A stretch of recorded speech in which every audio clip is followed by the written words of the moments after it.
Diretiva de ABB a decidir que mesmo de uma eleição passou a diretiva que a ordem nombrada na ano 2019 estava temporalmente por um período de 3 anos, qual é o período e estava sua última fecha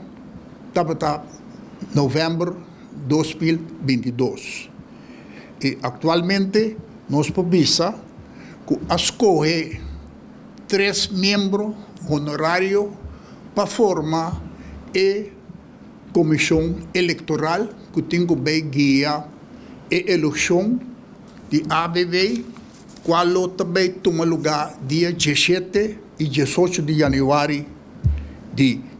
ano aqui. A eleição toma lugar na fecha 17 de janeiro para 8 de maio e lo será dia 18 de janeiro para dia 12 de noite. Maneira tu realizar, atualmente, a diretiva de ABB tem pelo menos 800 membros, do qual nós temos 8 companhias que podem representar dor de sindicato AB e está Cargill, BVM, Fundação Cas Bonariano, Fundação Maria Dal, Bonlab, DIFI Flamengo, Coiman e Celibon NV. A comissão eleitoral vai consistir de minha persona como presidente,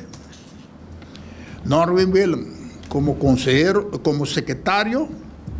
e o senhor Eric Vleit como membro. Lo que me pode ser delante está com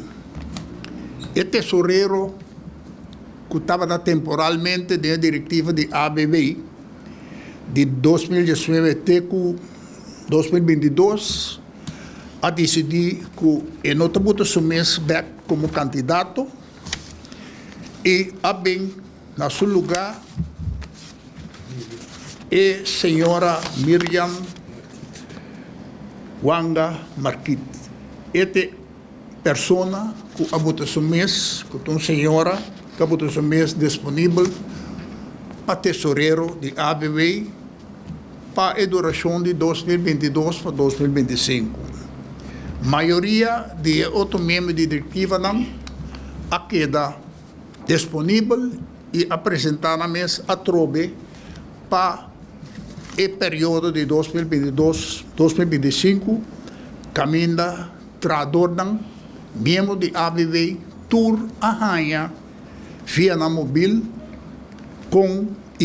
eleição mesa toma lugar e cada gente tem 5 minutos para votar para você também móvel